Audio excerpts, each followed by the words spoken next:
서양 엉겅퀴로 만든 밀크시슬은 간 기능 개선 효과로 큰 인기를 끌고 있습니다. 이런 와중에 토종 임실 엉겅퀴로 한국판 밀크시슬을 개발한 농민이 있어 주목을 끌고 있습니다.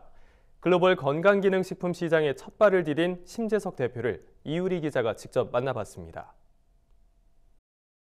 여름이 시작될 무렵 밭둑과 산등성이에서 보랏빛 꽃망울을 터뜨리던 엉겅퀴. 잡초만큼이나 흔히 보이던 엉겅퀴는 어느샌가 찾아보기 힘들어졌는데요. 전북 임실 한 농부의 도전으로 토종 엉겅퀴는 다시 빛을 보기 시작했습니다. 제가 약초 재배를 하면서 40년 동안을 살아왔거든요. 그런데 어느 순간 보니까 제가 다른 회사에서 실컷 개발을 해놓은 그런 것을 졸래 따라다니면서 복제를 해서 먹고 살더라고요. 제 명예를 걸고 제품을 하나 만들어야겠다 하는 생각을 가지고 국내 최초로 엉겅퀴를 생각을 하게 됐습니다. 하지만 토종 엉겅퀴 사업은 파종 단계부터 난관이었습니다. 야생 엉겅퀴를 노지로 옮겨온 탓에 첫해 발화율은 겨우 5% 미만에 그쳤습니다. 척박한 야생에서 씨를 맺다 보니 종자가 덜 여물거나 노지에선 온도차가 발생해 야생 엉겅퀴는 심는 족족 싹을 틔우기도 전에 죽어버렸습니다. 게다가 약용작물이라 제초제도 쓸 수 없어 비닐 멀칭을 할 수밖에 없는데요. 이 멀칭 작업에서 해결의 실마리를 찾았습니다. 비닐 멀칭 재배를 하다 보니까 여름에 기온이 지열이 너무나 올라가지고 엉겅퀴가 고사하는 일이 생기더라고요. 그래서 그것을 흑색 멀칭으로 바꿨죠. 공기가 소통이 되고 또 비가 왔을 때 그 비가 땅속으로 스며들고 해가지고 적습과 적온이 맞춰지더라고요. 이후 농촌진흥청과 6년의 개발 끝에 첫 수확의 기쁨을 누릴 수 있었습니다. 하지만 그에 비해 첫 해 수익은 형편없었습니다.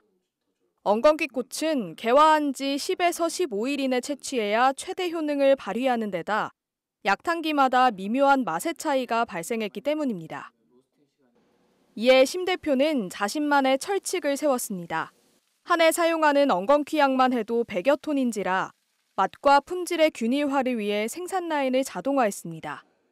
또 20곳의 계약 농가가 재배하는 엉겅퀴도 해마다 수급 조절을 하는 등 맛과 품질의 균일화를 이뤄나갔습니다.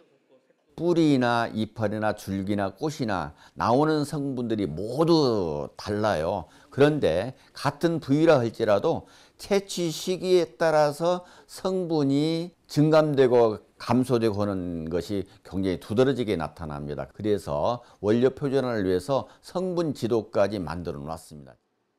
이렇게 약초밖에 몰랐던 농부의 뚝심으로 키워낸 토종 엉겅퀴는 농진청의 연구로 또 한 번 세상을 깜짝 놀라게 했는데요.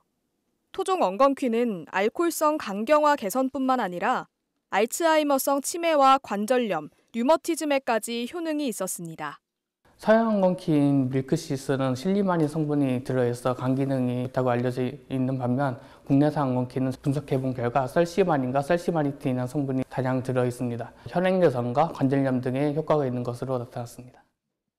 토종 엉겅퀴의 효능에 대해선 국내뿐만 아니라 해외에서도 호평이 쏟아졌습니다. 미국 국립생명공학정보센터에서 논문 검색이 가능한 자료로 등록됐을 뿐만 아니라 SCI급 국제의학학술지인 플란타 메디카에도 논문이 등재되는 쾌거를 거뒀습니다. 이제 시작 단계이고 이제 한 5% 정도 왔다고 생각을 해요. 우리 엉겅퀴가 가지고 있는 그 잠재력이 무궁무진하고 생각을 하고 그런 물질들을 이용해서 세계화 전략을 세운다고 보면 충분한 가치가 나올 수 있을 것이라고 생각을 하고 있습니다. 그간의 노력을 인정받아 대한민국 최고 농업기술 명인으로 이름을 올린 심재석 대표. 40년 농부가 찾아낼 또 다른 토종 약용식물은 무엇이 될지 벌써부터 기대됩니다. MBS 뉴스 이유리입니다.